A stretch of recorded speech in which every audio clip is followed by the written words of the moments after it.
We are back like the table tennis back end. And the Premier League is getting hottest. Maven, what's up? Welcome. Hi everyone, I'm back again. It's me, Maven. Nice to have me. Thank you. Yeah, straight to the matter. Arsenal, Aston Villa. Aston Villa doing the punishment. Yeah? No, nothing. Well, Aston Villa have been hot and cold this season. They've lost some matches that I didn't expect them to. But I know that when they play Arsenal, I'm hoping that Arsenal is going to take the venom of how the match the Arsenal lost against them 1-0. If they can take that venom to play against Aston Villa, then Aston Villa has no chance. But then I hope Arsenal is going to keep it together and not be under any form of pressure. I know Aston Villa can be really fast-paced sometimes. Particularly, personally, I have a fear for Bailey and McGinn, and then Oluwaseun. Yes, so Oluwaseun has been phenomenal this season also. But then Arsenal also have Kai Havertz, whom the stone that the builders rejected. We have Trossard, we have Martinelli, we have Starboy Saka. So strength for strength in every department. I think Arsenal is able.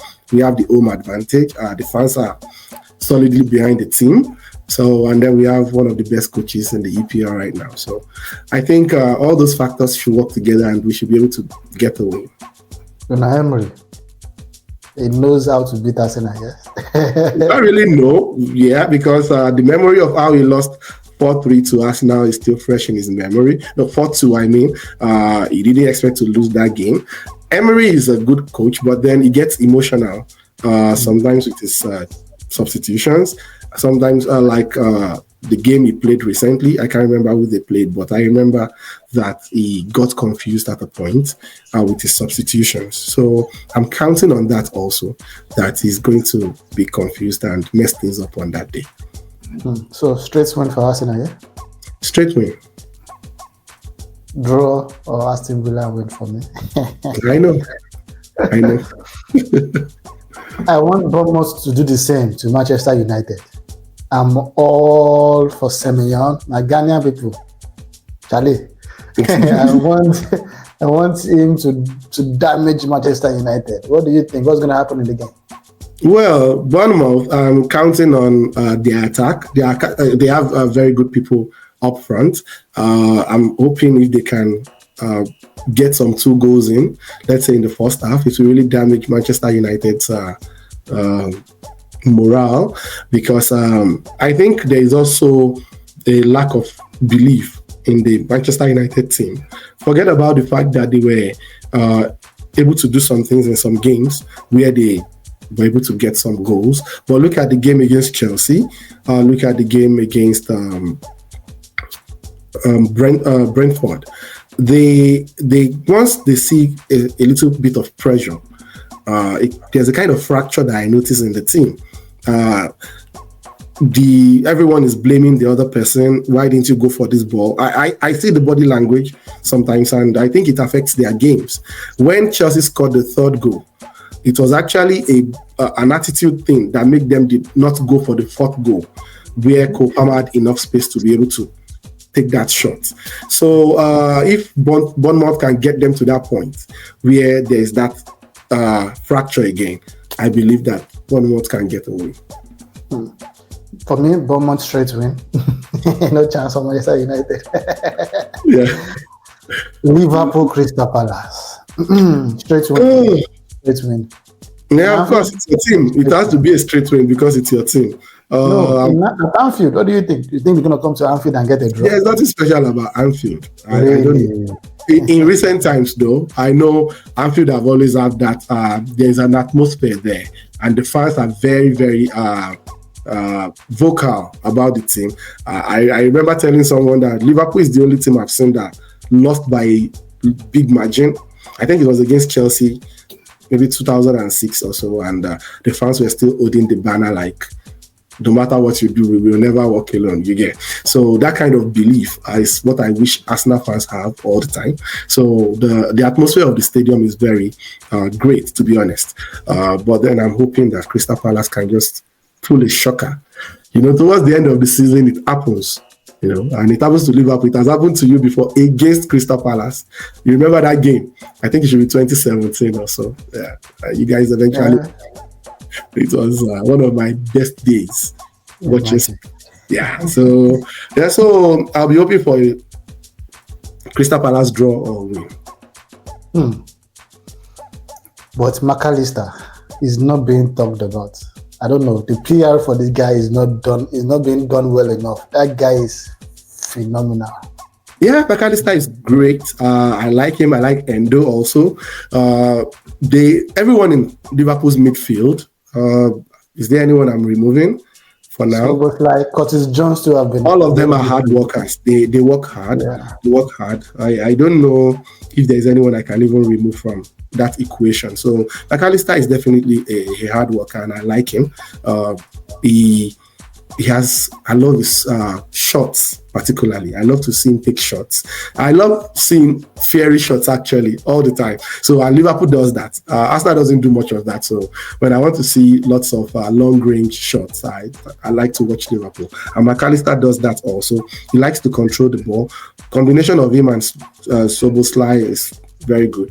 I like Endo also, though today Endo was removed was it yesterday's game, so it kind of pained me because I'm beginning to fall in love with the guy. It's hard to see an Asian play that exceptional. Yeah, he's a phenomenal. He's Europa League on Thursday, so. Oh yeah, everyone is resting players. McAllister, the price tag. It was a steal compared to Caicedo and Enzo. Well, for me personally, anytime I see Caicedo, I secretly thank God for not going for the guy. Also, same with Enzo. Not that they are not great players, but I think the Chelsea bug has affected them. And right now, they are not playing at their best as far as I'm concerned. I like my Rice, and I believe you like your Endo and your Szoboszlai compared to McAllister. Yeah, McAllister. So, yeah. So I'll stay with my players like that. I'm happy I didn't. Did they go to the wrong team? Maybe they should have been advised to go to a team with a system. Yeah, I think it's not whether a team is right or wrong. I think it is what the phase the team is going through. So they were supposed to bring in their talent to help Chelsea to be able to compete at least for top four easily. But then I think the problems that are happening in Chelsea is greater than what these guys can single-handedly carry on their backs. Because I'm in the midfield. I don't control what happens in the defense. I don't control what happens in the attack. I can supply the passes. But then when I have a player that maybe likes to miss 3 or 4 chances before he scores 1, then there will be a problem, because there are games you won't get 4 chances. You get only 1 or 2, and then if you score those 2, you win. So it's part of why they are struggling.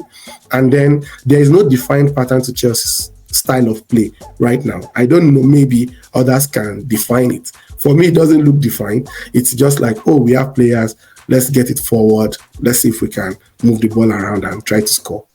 It's not set pieces, it's not counter attacks. It's, I don't know. If you have an idea what it is, maybe you can mention it, but there's no defined style of play. Maybe one day we'll discuss it with Oluwaseun and sit down and see what is really doing wrong. And lastly, Bayern Leverkusen, they won already. Oh yeah, I think Bayern is, I don't know. I think they've given up, so they don't really care about the league again. They're now focused on the Champions League, I feel, and Bayern Leverkusen is gone. Like, they're gone. Yeah, and big kudos to Xabi Alonso, who is a Liverpool product, and I know Temi is proud of him. And then I have a player there also Granit Xhaka. He will always be an Arsenal great, if not a legend, at least an Arsenal great. So I'm just happy with what they've been able to build in that team. A lot of belief, a lot of determination, and then Bayern, I think they've given up. To be honest, I think at this point they've seen that it's of no use trying to catch up with Leverkusen. And if I may ask, I think Leverkusen have not lost a game yet. No. So we are looking. They're even, if they win the next game or the next 2 games, they will break the Juventus record, and it's a big one. Commendable. Yeah, it's commendable, honestly. Yeah. So it will be good to see them win, at least to break the monopoly of Bayern Munich. Though I know Dortmund have done their own in the past, but someone needs to come in once in a while like that and break that jinx. So kudos to Alonso once again.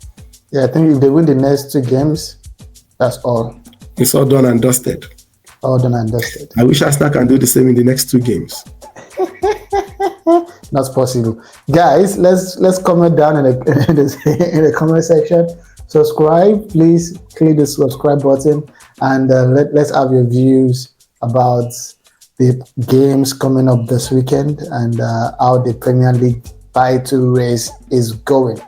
Maven, thank you for joining us. Thank you for having me. All right, guys, let's keep the gossip going, and see you again next week. Bye. Bye.